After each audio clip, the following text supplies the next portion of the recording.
Hello student, मैं S N Prajapati SMB knowledge point के इस वीडियो में आपका स्वागत करता हूं। और स्टूडेंट, आज के इस वीडियो में हम आपको बताएंगे इलेक्ट्रोस्टैटिक पोटेंशियल एंड कैपेसिटेंस, वैद्युत विभव तथा धारिता, जो कि एनसीईआरटी कक्षा 12 का दूसरा चैप्टर है। इसका क्वेश्चन नंबर 3। तो क्वेश्चन नंबर 3 में दिया है दो आवेश 2 माइक्रोकूलम और -2 माइक्रोकूलम के हैं और इनके बीच की दूरी 6 सेंटीमीटर है। तो कह रहे हैं कि निकाय के समविभव पृष्ठ की पहचान कीजिए। इक्विपोटेंशियल सरफेस आपको बताना है कि इस निकाय का इक्विपोटेंशियल सरफेस कहाँ पर मिलेगा। दूसरा बता रहे हैं कि इक्विपोटेंशियल सरफेस पर समविभव पृष्ठ पर वैद्युत क्षेत्र की दिशा क्या होगी। तो यहाँ पर जैसे आप समझ सकते हैं कि यहाँ पर यह एक 2 माइक्रोकूलम का एक आवेश है, यह प्लस यहाँ पर ये 2 माइक्रोकूलम, इसको मान लेते हैं Q1। और यहाँ से 6 सेंटीमीटर पर एक दूसरा आवेश है, इसकी वैल्यू -2 माइक्रोकूलम, इसको हम लोग मान लेते हैं Q2। और दोनों के बीच का जो डिस्टेंस है वह 6 सेंटीमीटर है। समविभव पृष्ठ की गणना करना है। ऐसा पृष्ठ जिस पर स्थित प्रत्येक बिंदु पर विभव एक समान हो, समविभव पृष्ठ इक्विपोटेंशियल सरफेस कहलाता है। तो हम लोग जानते हैं कि देखेंगे यहाँ पर इस पॉइंट को अगर A ले लें, इस पॉइंट को B ले लें, तो A से B की डिस्टेंस 6 सेंटीमीटर है और A से अगर 3 सेंटीमीटर, इसके मध्य बिंदु की बात करें तो A से 3 सेंटीमीटर पर जितना वैद्युत विभव होगा उतना ही वैद्युत विभव -2 माइक्रोकूलम के कारण भी होगा। दोनों का दिशा क्या है, एक दूसरे के विपरीत है और दोनों एक दूसरे से न्यूट्रल हो जाएंगे। तो मीन्स यहाँ पर A से 3 सेंटीमीटर या B से 3 सेंटीमीटर की दूरी पर एक पृष्ठ अगर हम लोग ऐसे सपोज कर लेते हैं, यहाँ पर इस तरह से अगर हम लोग ये पृष्ठ ले लेते हैं 3 सेंटीमीटर की दूरी पर, तो यही जो पृष्ठ है, यही पृष्ठ समविभव पृष्ठ की तरह कार्य करेगा, इक्विपोटेंशियल सरफेस की तरह कार्य करेगा। और इस पृष्ठ के प्रत्येक बिंदु पर जो वैद्युत विभव रहेगा वह क्या रहेगा, 0 रहेगा। तो इक्विपोटेंशियल सरफेस कह रहा है कि निकाय के समविभव पृष्ठ की पहचान करना है। तो यहाँ पर पहले का जो उत्तर होगा कि निकाय का समविभव पृष्ठ, निकाय का समविभव पृष्ठ एक सिरे से, किसी भी एक सिरे से, तो एक सिरे से 3 सेंटीमीटर की दूरी पर, 3 सेमी की दूरी पर होगा,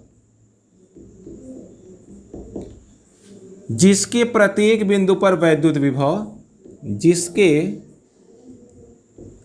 प्रत्येक बिंदु पर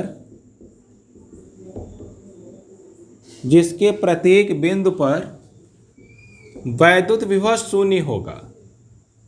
यानी यह जो इक्विपोटेंशियल सरफेस है, समविभव पृष्ठ है, इसके प्रत्येक बिंदु पर वैद्युत विभव 0 होगा, वैद्युत विभव 0 होगा। दूसरा बात पूछ रहे हैं कि वैद्युत क्षेत्र की दिशा, इस इक्विपोटेंशियल सरफेस पर वैद्युत क्षेत्र की दिशा क्या होगी। तो इक्विपोटेंशियल सरफेस पर वैद्युत क्षेत्र की दिशा प्लस से माइनस की ओर, मीन्स A से B की ओर होगी। तो यहाँ पर दूसरा जो पॉइंट है, यहाँ पर पूछा है दिशा, तो लिखेंगे समविभव पृष्ठ पर, समविभव पृष्ठ, इसको इक्विपोटेंशियल सरफेस कहते हैं। समविभव पृष्ठ पर वैद्युत क्षेत्र की दिशा, वैद्युत क्षेत्र की दिशा देखेंगे प्लस आवेश से माइनस आवेश की ओर, और यहां से अगर बोलेंगे तो A से B की ओर। तो समविभव पृष्ठ पर वैद्युत क्षेत्र की दिशा A से B की ओर, A से B की ओर होगा। तो स्टूडेंट, इस तरह से तीसरे क्वेश्चन को आप लगा सकते हैं। अब स्टूडेंट आते हैं चौथे क्वेश्चन पर। चौथे क्वेश्चन में कह रहा है कि एक खोखला गोला है एक खोखले गोले की त्रिज्या 12 सेंटीमीटर है और गोले के पृष्ठ पर 1.6 इंटू 10⁻⁻7 कूलाम का आवेश एक समान रूप से वितरित है। तो ज्ञात करना है वैद्युत क्षेत्र की तीव्रता। 3 पॉइंट है, कहां कहां पर ज्ञात करना है। पहला है गोले के अंदर, गोलीय कोष के अंदर वैद्युत क्षेत्र की तीव्रता क्या होगी। दूसरा है गोले के ठीक बाहर वैद्युत क्षेत्र की तीव्रता क्या होगी। और तीसरा ज्ञात करना है कि गोले के केंद्र से 18 सेमी पर अवस्थित किसी बिंदु पर वैद्युत क्षेत्र की तीव्रता क्या होगी। तो स्टूडेंट यहां पर सबसे पहले आप एक ऐसा गोला बना सकते हैं, ऐसे आप समझ सकते हैं कि यहां पर यह क्या है, एक गोला है जो कि एक समान आवेश से आवेशित है। यह गोला एक समान आवेश से आवेशित है और इसकी त्रिज्या देखेंगे, यहां से इस गोले की त्रिज्या 12 सेंटीमीटर और गोले के पृष्ठ पर जो आवेश है Q इक्वल टू है 1.6 इंटू 10⁻⁻7 कूलाम का आवेश है गोले के पृष्ठ पर। तो पहला क्वेश्चन है कि गोले के अंदर देखेंगे आवेश कहां पर है। सपोज कर लीजिए कि ये धन आवेश से आवेशित है, तो आवेश कहां है, गोले के पृष्ठ पर है, यहां पर आवेश है। और जबकि वैद्युत क्षेत्र की तीव्रता कहां वह पूछी जा रही है। पहला केस है वैद्युत क्षेत्र की तीव्रता गोले के अंदर। तो गोले के अंदर वैद्युत क्षेत्र की तीव्रता क्या होगी। तो यहां पर सबसे पहले जो पहला केस है कि गोले के अंदर वैद्युत क्षेत्र की तीव्रता, गोले के अंदर, तो गोले के अंदर वैद्युत क्षेत्र की तीव्रता यहां पर हम लोग जानते हैं कि गॉस के प्रमेय से। तो गॉस का प्रमेय क्या कहता है, गॉस का प्रमेय कहता है कि phi E equal to Q upon epsilon naught. तो यहां पर देखेंगे जो आवेश है वो क्या है, गोले के पृष्ठ पर है, इसके अंदर कोई चार्ज नहीं है। तो इसलिए जो फाई ई होगा गॉस के प्रमेय के अनुसार क्यू अपान एप्सिलॉन नॉट, और इसकी वैल्यू हो जाएगी 0 क्योंकि इसके अंदर कोई चार्ज नहीं है। तो 0 अपान एप्सिलॉन नॉट और इस तरह से फाई ई इक्वल टू हो जाएगा 0। और अब यहां पर जरा देखें, परंतु फाई ई इक्वल टू होता है ई ए, यहां पर लिख सकते हैं परंतु phi E equal to E A. इसको बना सकते हैं इक्वेशन फर्स्ट, इसको इक्वेशन सेकेंड। तो बाई फर्स्ट एंड सेकेंड देखेंगे 0 इक्वल टू ई ए, तो E equal to 0। E means electric field, गोले के अंदर वैद्युत क्षेत्र की तीव्रता 0 होगी। क्यों, क्योंकि यहां से किसी प्रकार का कोई इलेक्ट्रिक फ्लक्स नहीं पास करेगा, जिसके कारण इसके अंदर वैद्युत क्षेत्र की तीव्रता प्रत्येक बिंदु पर कहीं पर भी गोले के अंदर वैद्युत क्षेत्र की तीव्रता 0 होगी। अब दूसरे पार्ट पर आते हैं। दूसरा पार्ट कह रहा है कि गोले के ठीक बाहर, गोले के ठीक बाहर, दूसरा पॉइंट जरा देखेंगे, गोले के ठीक बाहर, गोले के ठीक बाहर वैद्युत क्षेत्र की तीव्रता। तो इसके लिए देखेंगे जो फार्मूला होता है E equal to 1/4 pi epsilon naught Q by R square, यह फार्मूला होता है। तो यहां पर R क्या हो जाएगा, यहां पर R की वैल्यू गोले की रेडियस, गोले की त्रिज्या हो जाएगी। तो यहां पर जब वैल्यू रखेंगे तो E equal to 1/4 pi epsilon naught की वैल्यू 9 इंटू 10⁻9 होता है। Q की वैल्यू है 1.6 इंटू 10⁻⁻7, ये Q की वैल्यू हो गया। R क्या है, 12 सेंटीमीटर है, इसको हम लोग मीटर में बदलेंगे। तो देखेंगे ऐसे लिख सकते हैं 12 इंटू 10⁻⁻2 का क्या कर लेंगे, होल स्क्वायर, ये मीटर में हो गया। अब इसको सॉल्व कर लेना है। तो यहाँ से जरा देखेंगे, इसका जब हम लोग इंटू करेंगे तो 16 9 144, और यहाँ पर पावर जरा देखेंगे 10⁻2 बचेगा। और एक 10 से यहाँ पर पॉइंट अगर हम लोग हटा दें तो यहाँ पर बचेगा 1 4 4 और क्या बचेगा, एक 0 बचेगा। अब यहाँ पर जरा देखेंगे नीचे से कितना आएगा, 12 का जब स्क्वायर करेंगे 12 का तो 144 आता है। उसके बाद ये 10⁻⁻4, तो यहाँ पर जरा देखें 10 टू द पावर -4 कहाँ चला जाएगा, ऊपर चला जाएगा, 144 से 144 कट जाएगा, तो E इक्वल टू आ जाएगा, ऊपर से कितना आएगा 10 आएगा, और यह फिर 10 टू द पावर -4 ऊपर जाएगा, तो 10 टू द पावर -5 ये -4 से +4 हो जाएगा, और यह 10 to the power 1 10 to the power 4 से मिलकर 10 टू द पावर 5।